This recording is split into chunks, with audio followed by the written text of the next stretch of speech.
Greetings, hi, and hello everyone. My name is Jason Petitfrère. I'm a speaker, I'm a podcaster, and my life's work is centered around allowing the world to meet the true you by helping you think, speak, and eventually live better than yesterday. We do this first by establishing a good reason why, a strong and powerful motivation to keep going when the going gets rough. Second, we need awareness and acknowledgement of what's holding us back. And third, we need scalable steps forward as a reliable bridge between who we are right now and who we need to be tomorrow and the day after that, and the day after that, and the day after that. This, my friends, is how you go from stuck to thinking as, speaking as, and living as the true you.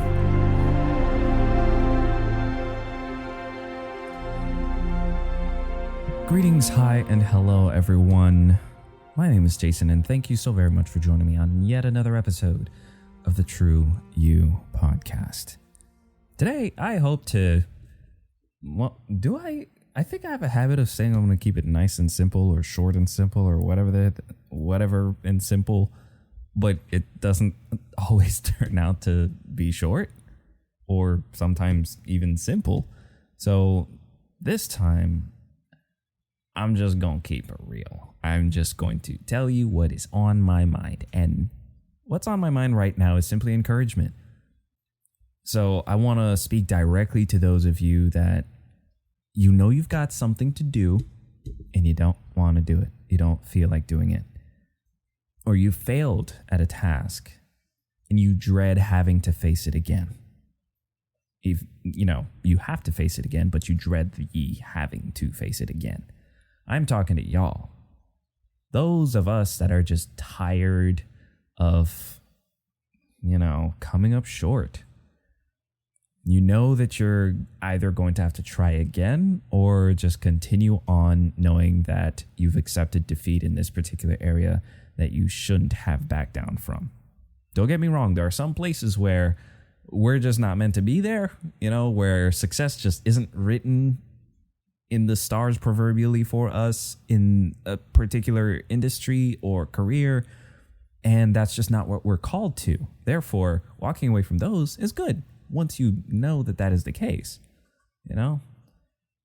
But if you haven't heard the word from God to say go somewhere else, and this is the last place he told you to be, then guess what we need to do, my friends? We need to stay. We need staying power. And so I want to just encourage those of you that are kind of struggling with staying power right now with, yes, you guessed it, some more quotes. Because I just think it's really cool that other people, whether dead or alive, have had these similar thoughts. And in moments of inspiration or moments of difficulty or moments of triumph or ups and downs, whatever, you find these quotes in various situations. But all those different people have the kinds of thoughts and say the kinds of words that you and I today really need to hear in order to get that boost that we're looking for. So here goes. Duke Ellington said, "Gray skies are just clouds passing over." And what I want to share with you from that, my own gleanings from that, is we call it gray skies, but it's not really the sky itself that's gray. We call it a bad day, but it's not really the day itself that's bad. We call it a sad life, but it's not really the life itself that's sad. There are different moments, different events, even different people that come and go, different thoughts that come and go, and depending on the shade they bear, we feel the need to just call the whole sky that. Don't get me wrong, some people just simply use it, much like myself, just purely descriptively. Just, gray skies. And you don't think a second thought about it. But I'm not talking to y'all. I'm talking to those of you that see gray skies, call it gray skies, and you are attributing gray skies to the dark mood that you're currently undergoing or that you're currently feeling. I would encourage you to view it as simply clouds passing over, meaning there will come a time where they won't be there anymore. I'm not saying walk around, ignoring the sky and saying, oh, it's not gray skies. It's not gray skies. I'm not sad. I'm not sad. I'm not hurting. No, don't be in denial, but just don't stop at saying it's just gray skies. Okay. That's my recommendation. Anyway, moving on. Here's a name you've heard before, in case you haven't heard of Duke Ellington. Dr. Martin Luther King Jr. said, "We must accept finite disappointment, but we must never lose infinite hope." Let me read that again. We must accept finite disappointment. And he says that because life is going to give you many, many, many, many finite disappointments.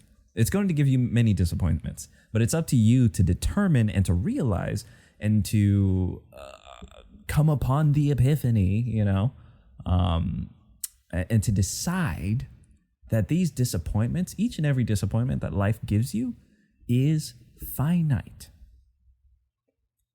That bad breakup can be kept or held in the period of time that it happened. It does not have to bleed into every single year of your life thereafter. You failing the test to get into the school that you really, really wanted to, or that every other family member of yours has gone before and your siblings have made it, but you didn't. That is a finite disappointment. Does it hurt? Yes. Should you mourn that? Yes, properly, I think. Because what you don't mourn, you keep. You carry with you. And you don't want to carry with you a bunch of disappointment. Now, if you take that and you transform that into, hey, because of this, I want to make sure that I give my absolute best in every sort of academic venture I take. And you carry that memory as fuel, sure. If you're going to turn it into a positive thing, by all means, knock yourself out. But if it's just going to be in the form of, I failed, I messed up, I suck at this, I suck at that, then you're making the disappointment infinite. And as Martin Luther King said, we want to make the hope infinite, not the disappointment. And believe you me, it is a choice. Let's wrap it up with two more quotes. One is William Samuel Johnson. He says, "He knows not his own strength who hath not met adversity."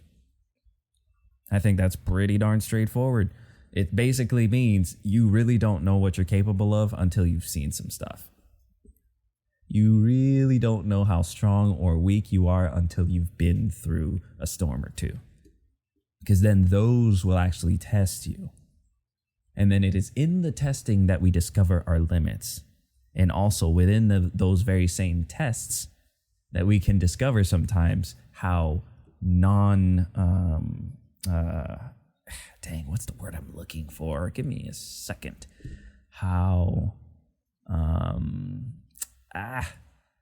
Those limits are not everything, is what I'm trying to say.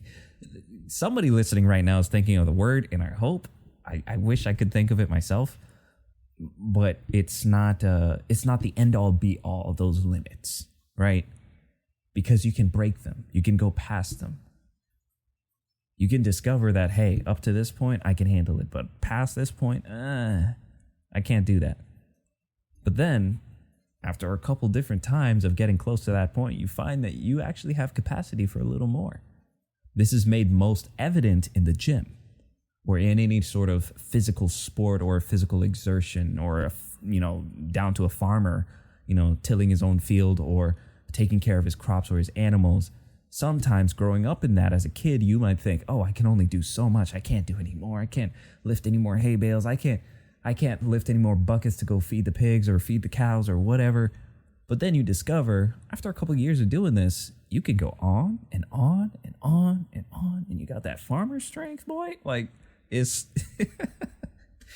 You would have never discovered that your limits could have been pushed beyond what they were at the time that you were going through what you were going through, unless You decided to stick your heels into the ground and just go through what you're going through.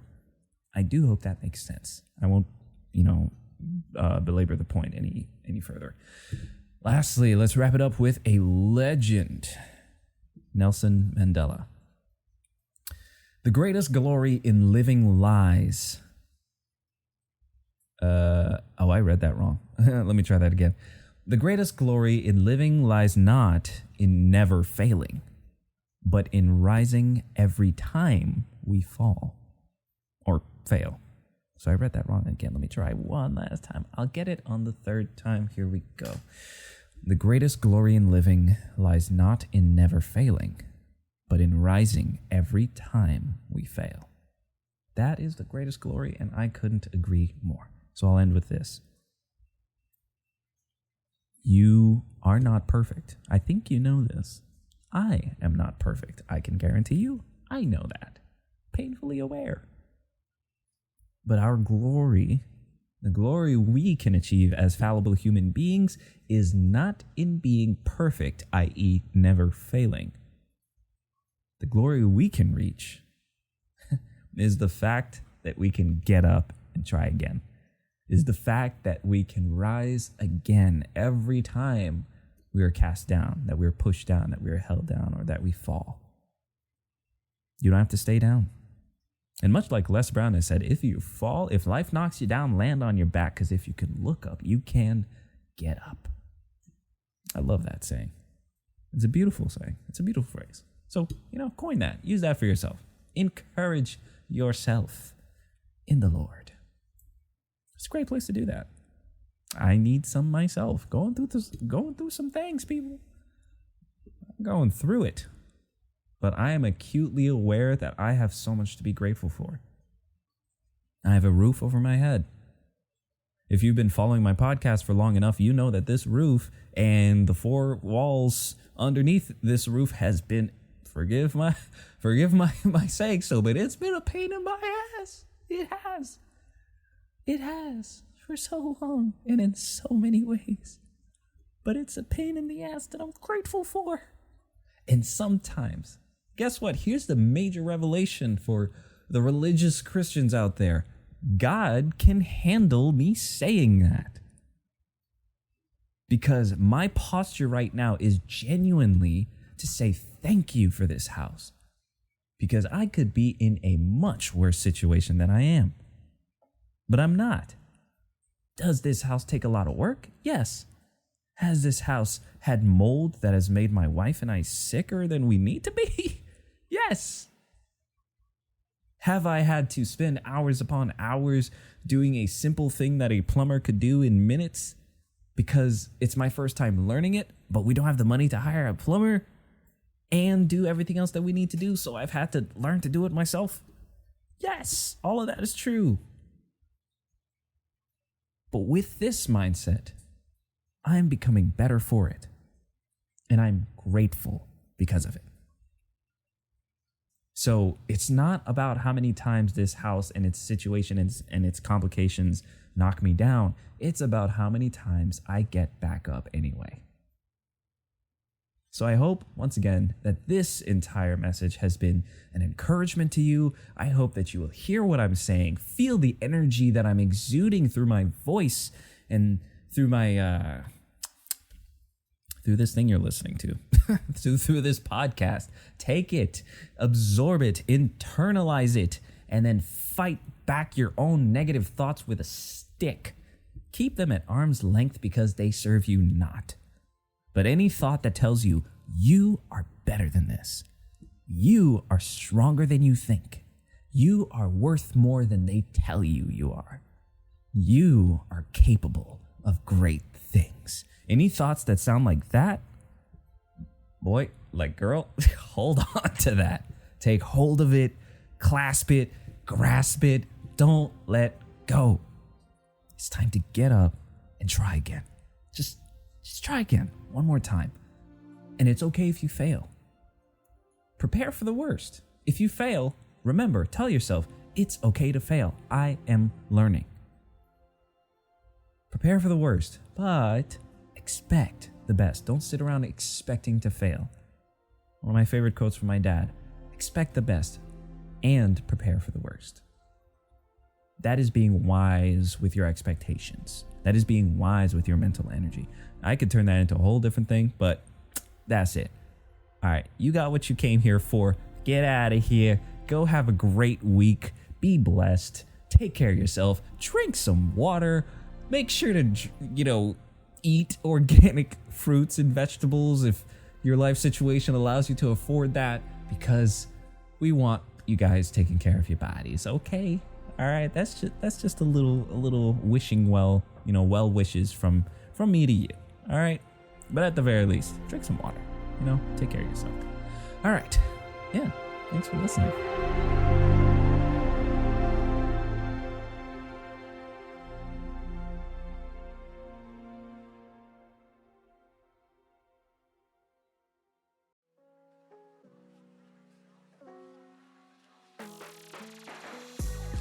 Hi friends, Jason here. I want to thank you again for your time investment of listening till the end. It seriously means a lot, and I would further appreciate knowing what you think about the show through either the like button or your own comments and DMs about what impacted you the most in this particular episode or in any other. The point is, I don't want you to be shy about taking the step to communicate all that. Lastly, I invite you to stay connected to this life-giving community by following or subscribing on whichever platform you prefer to watch or listen. You'll also find more nuggets of gold sprinkled here and there by looking up @JasonPF_TRU-U on all socials. Again, that's JASONPF_TRU-U. Let's learn to think, speak, and live as our true selves together.